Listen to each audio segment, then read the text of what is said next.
Pues es que son personas humanas, son personas que tienen todos los derechos y tienen todos los deberes y se les puede ayudar de muchas maneras y de hecho las personas que están allá, como ya lo vimos, están privilegiadas. Si yo fuera o estuviera en esa condición, me gustaría mucho aprovechar al máximo eso que me están dando, porque yo sé que voy a salir de allá y voy a tener un referente y voy a tener unas condiciones que me van a ayudar a dejar atrás o a hacer ver que la condición de inferioridad que tengo en este momento ante la sociedad, eso no se da. Que yo con mi comportamiento, con mi manera de estudiar, con mi manera de aprovechar las cosas que tengo allá, con mis condiciones, si yo no, se me ocurre pensar porque yo no conozco nada de eso. Esa es la idea. Pero si yo estuviera allá, yo no me prestaría para una pelea, yo no me prestaría para un conflicto, para un amotinamiento, como decían en la capacitación. Yo, Claudia, nunca me prestaría para una cosa de esas, quizás por la concepción que yo tengo, quizás por mi formación religiosa, espiritual, política, bueno, como la llamemos, pero yo no sería amiga de eso porque yo no soy conflictiva, a mí me gustan las peleas, a mí me gustan los problemas, no me gustan los desórdenes, no me gusta nada de eso. Entonces yo aprovecharía mucho todo lo que Entonces, lo que tú nos estás comentando es que ese estudiante como persona privada de la libertad va a estar dispuesta, abierta a esta oportunidad de educación que se le va a brindar. ¿Sí? Es lo que me estás Por eso me caía como, o sea, me ponía a pensar mucho cuando en la capacitación nos decían que algunos iban y que entraban a un grupo y hoy iban, mañana no, y después, o se cambiaban de carnet o entraban por otro estudiante. Entonces yo decía, ¿qué busca esa persona como persona? ¿Sí? Yo no pienso en grupos. Yo digo, bueno, si yo fuera la persona que estoy en este salón hoy, que mañana estoy en este, que pasado no voy, que prefiero ir a pelear, que ir a buscar, que a ver si veo la oportunidad de que el profesor se distraiga para yo mirar a ver qué maldad le puedo hacer a un compañero o qué tipo de dificultad, de desorden puedo armar en la clase. A mí me dejaba pensando mucho eso, porque como una persona después de haber vivido esa situación de estar en libertad y luego estar privado de ella, cómo no es capaz de comparar las dos situaciones y buscar la manera de dejar atrás eso de eso que le falló, eso es lo que falló por estar allá, porque no evita que ya no tenga más conflictos, que no tenga más incomodidades, que ya no genere más desorden, a ver si eso le va a ayudar para que rápido salga en libertad y tenga otra vez todas las posibilidades Entonces, que tiene. Tú te estás preguntando también por el ser de aquel que definitivamente o posiblemente no está dispuesto a educarse, sino que tal vez solamente vaya por sus horas de libertad. Exactamente, que no aproveche lo que se le está brindando. Entonces, eso lo veremos más adelante en otra entrevista y pues tendremos la oportunidad pues de comparar contigo también de esta entrevista con una más adelante, ¿listo? A ver en qué ha avanzado en ese reconocer a ese otro estudiante que sí está abierto al conocimiento, al aprender y a los cambios en su vida, como aquel que no está abierto a ello. ¿Listo? Listo, entonces ahora vamos a irnos un poco más a lo pedagógico. Ya hablamos de las personas, de la cuestión del contexto al que nos vamos a enfrentar. Entonces vamos a hablar un poco de cuáles son tus expectativas de esas experiencias educativas que tú vas a generar desde el pensamiento lógico de matemáticas para esa comunidad escolar carcelaria. ¿Cuáles son esas expectativas después de pues toda esa preparación que estás haciendo? Bueno, y venimos a encontrarnos con otro conflicto, porque las matemáticas para muchas personas es lo peor que existe, eso sí, y esa condición siempre la he tenido que venir asumiendo. Mi expectativa es poder brindarles a ellos una manera lógica, fácil, de solucionar todos los inconvenientes y problemas matemáticos a los que ellos se tengan que enfrentar. pero es como, o sea, yo quisiera como encontrar una estrategia muy sencilla, o sea, que ellos vean que las matemáticas son muy sencillas, que son muy fáciles, que el solo hecho de concentrarse te va a dar toda la herramienta para poder hacer las actividades. Tú no necesitas nada más.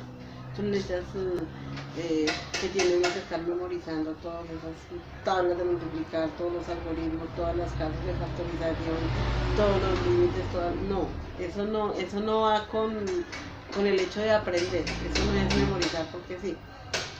El aprendizaje está en saber aplicar lo que se da, porque yo te puedo estar dando las tablas de multiplicar, listo, no te las sabes, está bien, toma estas tablas de multiplicar y resuelve ese problema, pero si tú no sabes qué tienes que hacer, si tú para resolver un problema tienes que hacer una suma, ¿para qué te sirven las tablas de multiplicar?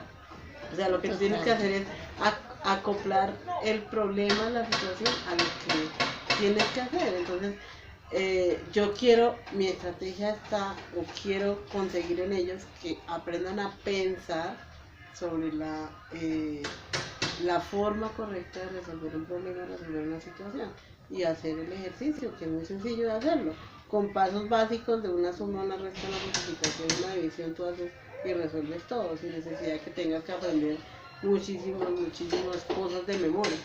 Listo, entonces tú nos dices que lo que tienes planeado, pues, o esa estrategia o esa expectativa también con la que vas a ir de pronto, porque no solamente tú tienes la expectativa, sino ellos también, es plantear la concentración y utilizar las herramientas sencillas de la matemática para la enseñanza de la misma, ¿verdad? Sí, listo, bien.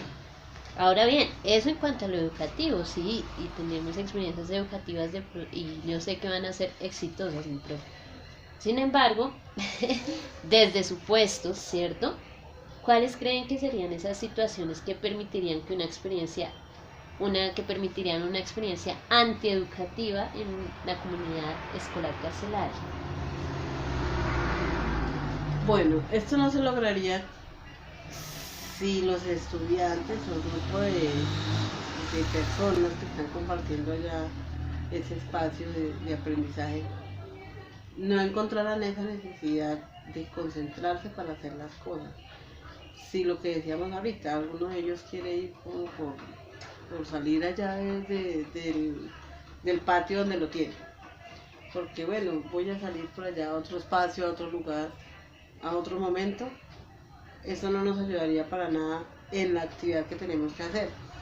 Si tú no estás concentrado en lo que estás haciendo, no vas a conseguir nada. Entonces, por más estrategias que la profesora o la docente lleve, por más juegos, por más material, por más habilidad que tenga que hacer y que tenga que aplicar cada estudiante, si no está concentrado haciendo lo que tiene que hacer, pues no va a conseguir nada.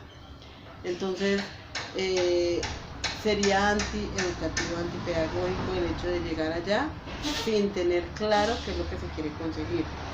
Si yo sé que voy a salir de acá y me voy a ir, pero no sé para dónde, no sé a qué, no tengo necesidad de ir no llevo dinero, no llevo las llaves de mi casa, no llevo nada. ¿Cómo voy a llegar yo otra vez acá? ¿Qué voy a hacer? ¿Qué tiempo voy a perder por allá haciendo nada? ¿A qué peligros me estoy yo enfrentando fuera del lugar donde yo estoy si no sé qué es lo que yo voy a hacer? Es como el muy conocido cuento o dicho que, bueno, yo paro un taxi, ¿para dónde voy? No sé. Entonces, ¿qué va a hacer? O sea, si no sé qué va a hacer el conductor del taxi, ¿a dónde me va a llevar? Entonces, eso es lo que pasa conmigo. Yo voy a llegar, bueno, mi objetivo es este. Pero si tú no quieres participar de eso, si tú no vas en ese camino, pues entonces, ¿qué estás haciendo acá? Estás interrumpiendo que los que sí quieren no tengan la oportunidad de estar ahí o se vean retrasados porque yo explicándote otra vez cómo se hace y cómo se rehace, se vuelve a hacer y otra vez lo mismo, pero tú no tienes interés en hacer lo que yo estoy diciéndote, entonces pues tienes libertad de elegir si vas a estar conmigo en la actividad que yo propongo o prefieres irte a hacer otra cosa, algo diferente. Entonces pues ahí sí tendrías la libertad de elegir qué haces. Total. Entonces, miren que lo que nos dice acá la profe es muy importante, ¿cierto? Y es la cuestión de que cuál es en sí el interés del estudiante y si en verdad su disposición está en aprender y en esta oportunidad positiva para su vida misma. Y que si eso no es así, pues efectivamente va a generarse una experiencia antieducativa, sea por parte del estudiante o por parte también de aquel docente que de pronto no llegue con unos objetivos claros, ¿verdad? Entonces es importante lo que nos estás diciendo y es, según lo que entiendo, eso que acabo de anunciar, ¿verdad? Sí, claro. Listo. Correctamente. Tú nos has mencionado casi que una conversación que de pronto tendrías con un estudiante que no está interesado, ¿verdad? Diciendo, generando como esa reflexión al estudiante. Preguntas reflexivas que busquen la manera de visualizar cuál es el objetivo. Yo pienso mucho en la persona.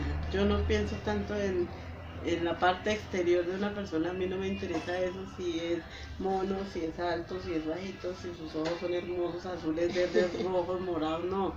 Yo pienso en la esencia, en la persona, en el alma de esa persona. Entonces yo siempre voy dirigida a eso. A mí siempre me gusta, es como hacerles reflexionar acerca de eso. ¿Quién soy yo? Yo soy una persona, pero esa persona que tiene la oportunidad de vivir, ¿qué va a hacer? Yo cuento con cabeza, con 2 brazos, con 2 piernas, tengo todo completo. ¿Qué puedo yo hacer? O sea, ¿cómo puedo utilizar yo correctamente todas esas partes de mi cuerpo que tengo en algo productivo? Porque yo no me la voy a pasar todo el día sentado mirando qué. Si ni siquiera sé leer, pues por lo menos mirar a ver, no me la puedo pasar leyendo qué hago, o barro, o canto, o salto, o algo. Entonces, yo soy muy dada a hacer ese tipo de reflexiones con los muchachos porque yo sé que en algún momento algo de eso les va a tocar el corazón.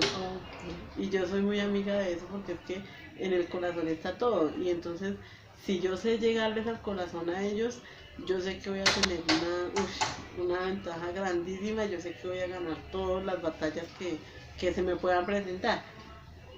Pero entonces, quiero que aparte de que estén bien conmigo, estén bien consigo mismo, porque si ellos van a estar con rencores, con pesares, con deseos como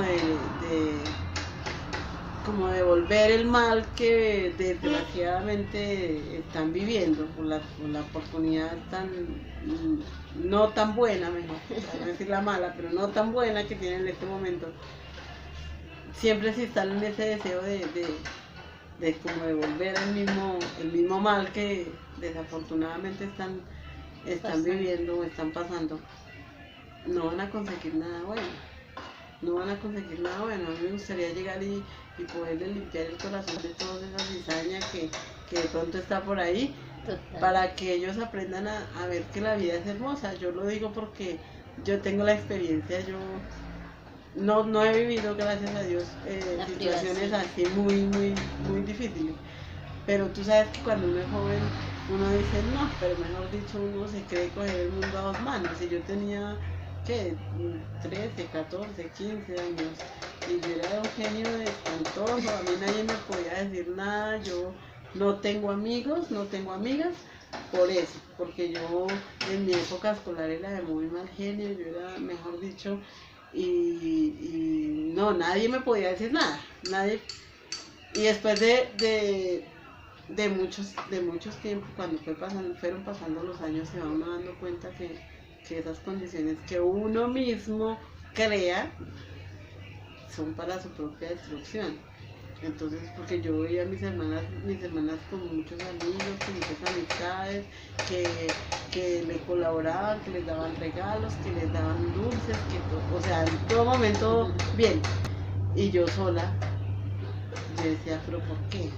Entonces ahí es donde uno empieza a reflexionar y decir, ¿para qué gasté tanto tiempo en cosas tan poco productivas para mí misma cuando era yo la que podía haber hecho maravillas? Entonces yo quiero llegar allá como no como una profesora regañona, calzona mamona, que parecía matemática, pero tan mamón que es, porque es que eso es lo más sano que dicen los estudiantes cuando no les nombran matemáticas y números, sino que sea como un aliciente, Un pretexto, como tal vez. sí, para que ellos se sientan bien. Yo nunca he visto las matemáticas así como la rigidez que debe tener porque, o que se supone tiene, porque es que no le veo como lo rígido y lo exigente, no, es que hay que saber hacer las cosas bien para poder resolver todo y poder pues tener como una buena condición para poder hacer las cosas como se deben hacer. Si yo tengo rencores, tengo temores, tengo ganas de hacerle el mal a todo el mundo, entonces nada voy a conseguir. Listo. Porque no lo voy a conseguir. Entonces, en este caso tú estás comentándonos que las matemáticas son ese pretexto para construir de algún modo un ser distinto a lo que de pronto están o creemos que en situación de pronto de dificultad emocional, de pronto dificultad en diferentes aspectos que puede tener un humano, ¿cierto? Y que las matemáticas sean ese pretexto de pronto para liberar ciertas presiones que tiene la misma persona, ¿cierto? Sí. Esa es la que va a ser tu estrategia para evitar de pronto esas antieducativas experiencias, sí. ¿cierto? Y generar entonces unas experiencias positivas frente a la educación de las matemáticas, ¿verdad? Sí. Listo. Eso es lo que te entendí hasta el momento. ¿Sí? ¿Estamos bien? Estamos bien. Ok.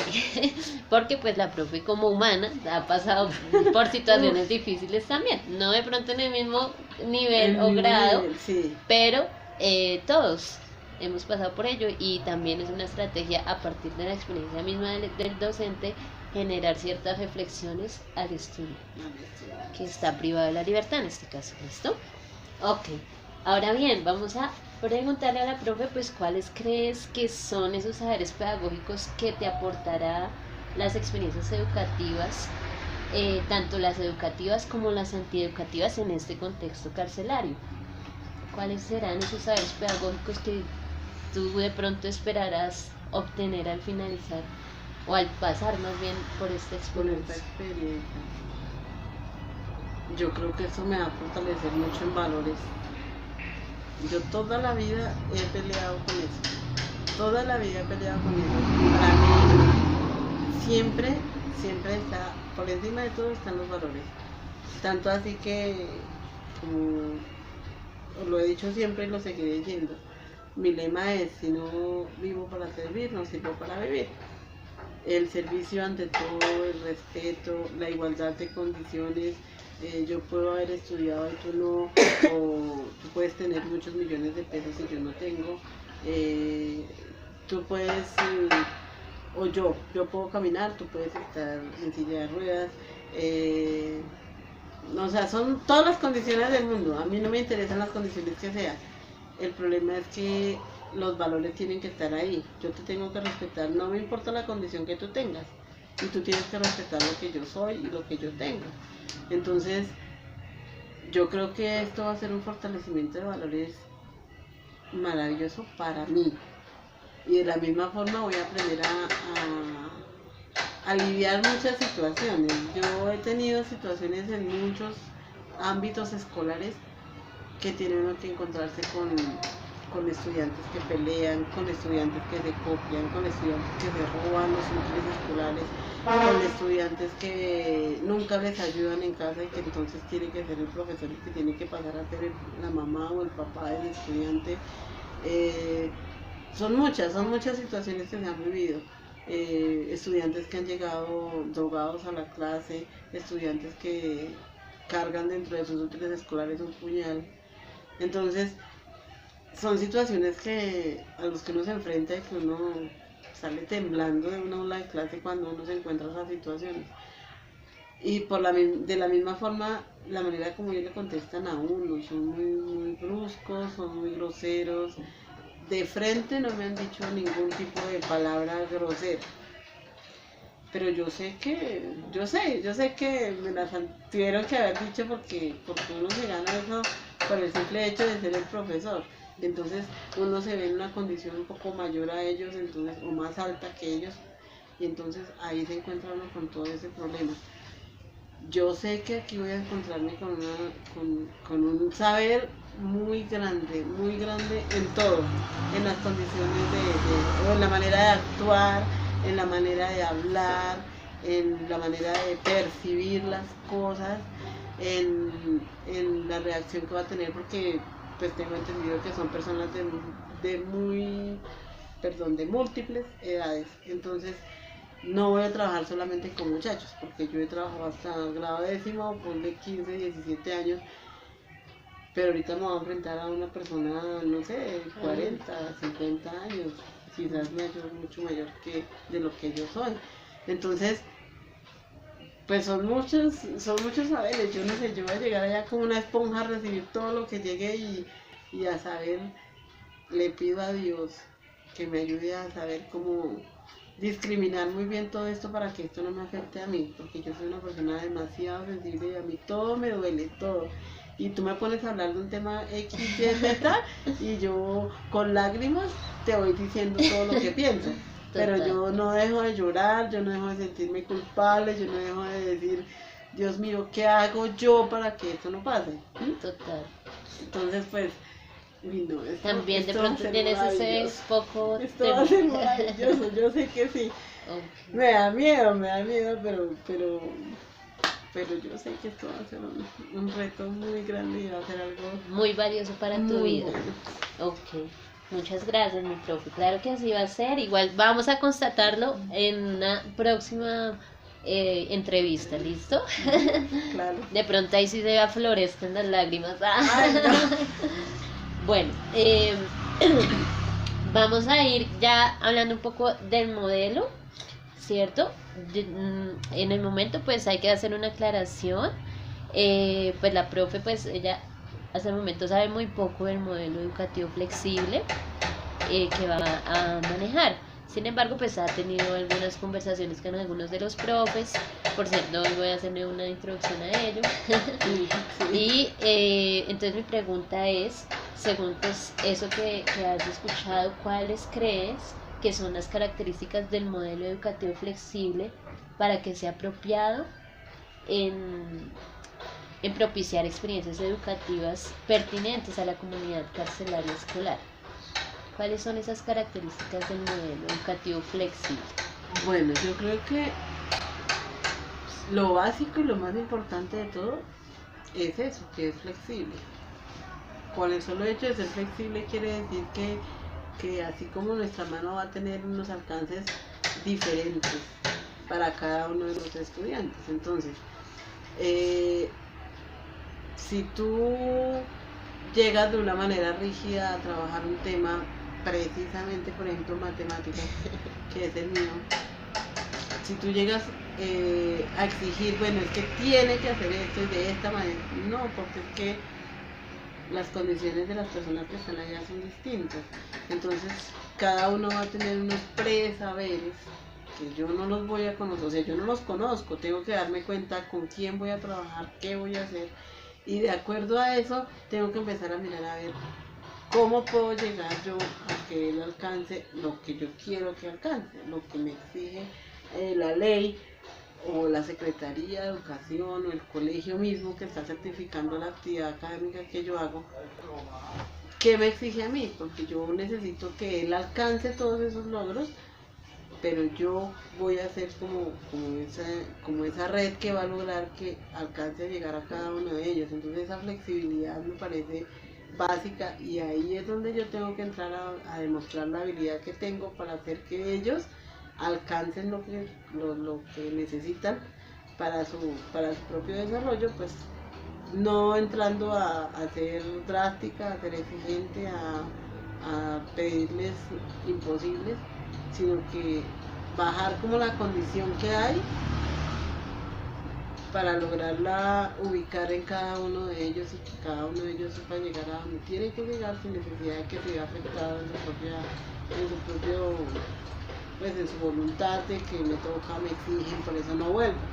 Que yo tengo mucho temor, pero ser sincera, tengo mucho temor cuando nos dicen hay que buscar que los estudiantes no desistan, de su actividad académica. Sí.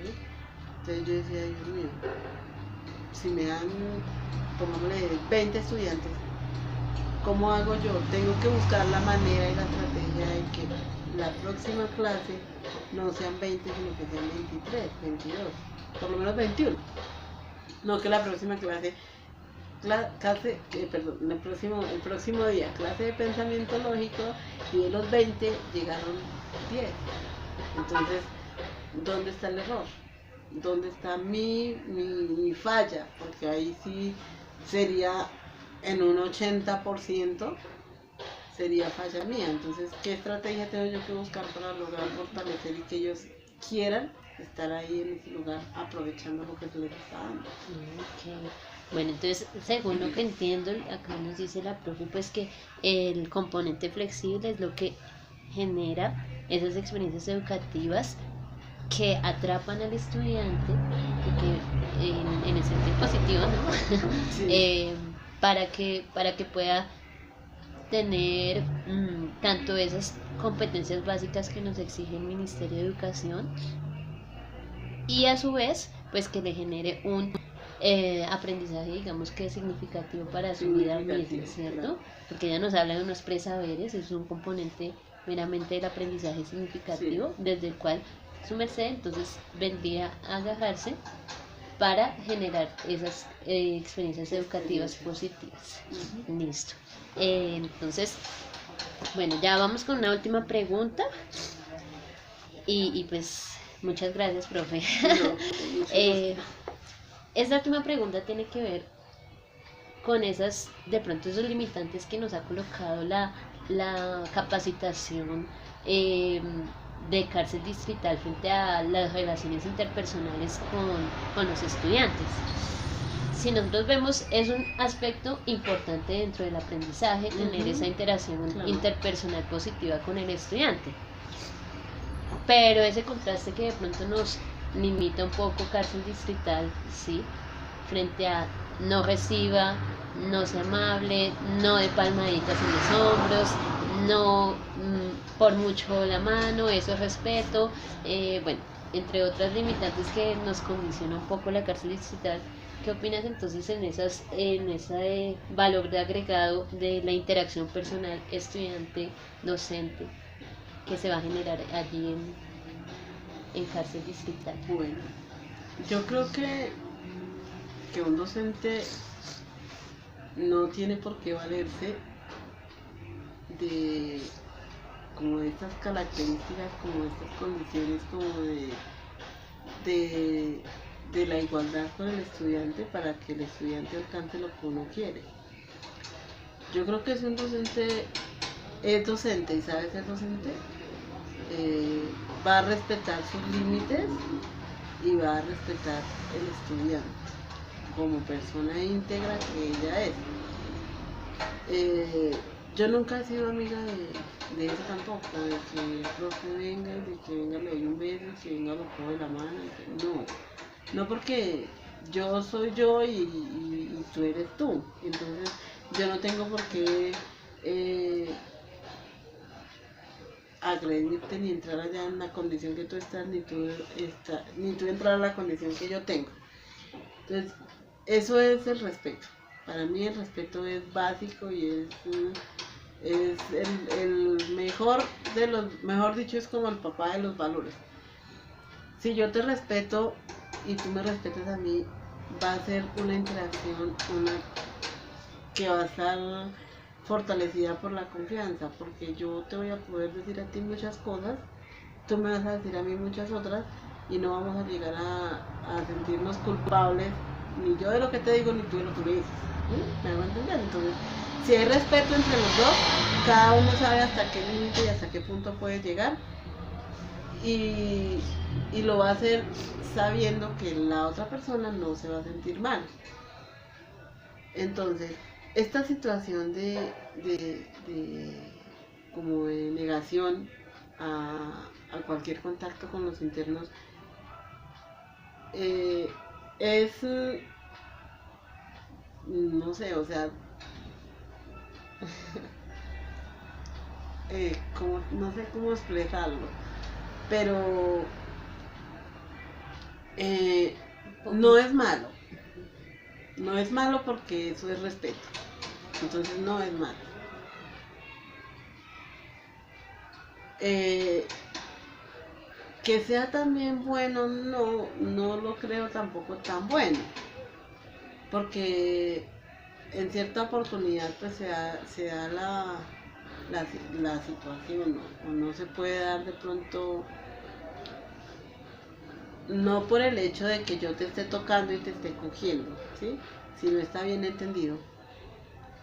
El hecho de la confianza no se puede dar, ¿sí? Yo sé que, bueno, tú te sientas ahí, yo me siento acá, digamos, en el caso de que yo esté con uno de los estudiantes, con uno de los internos, podemos estar hablando, yo no te estoy tocando, tú tampoco me estás tocando, pero entonces ya los demás van a decir que entre tú y yo hay algo, por el solo hecho de estar ahí sentados hablando. En mi condición de docente y viendo como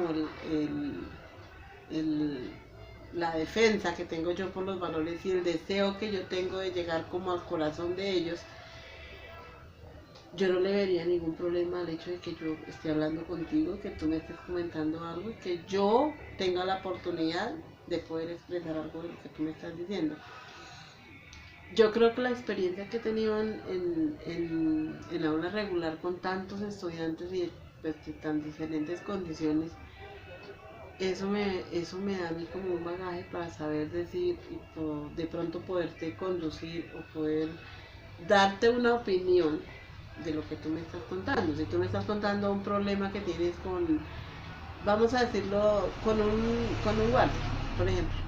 Tú con este guardia tienes este problema por esta situación que se presentó, entonces tú me lo comentas a mí y yo te digo, bueno, lo que mejor tú puedes hacer es, puedes reaccionar de esta manera, puedes actuar de esta forma, puedes hacer tal cosa, ¿no? O sea, es como la confianza y la camaradería que hay. Pero si tú y yo estamos en una situación así, hablando, y quizás un guardia, quizás las personas que están encargadas de la corporación, quizás las mismas personal administrativo de la cárcel se da cuenta. Entonces, claro, la profesora Claudia ya vino a conseguir no ven acá. Entonces ya vino a meterse aquí en lo que no me está interesando, que ya no tiene nada que estar haciendo ahí.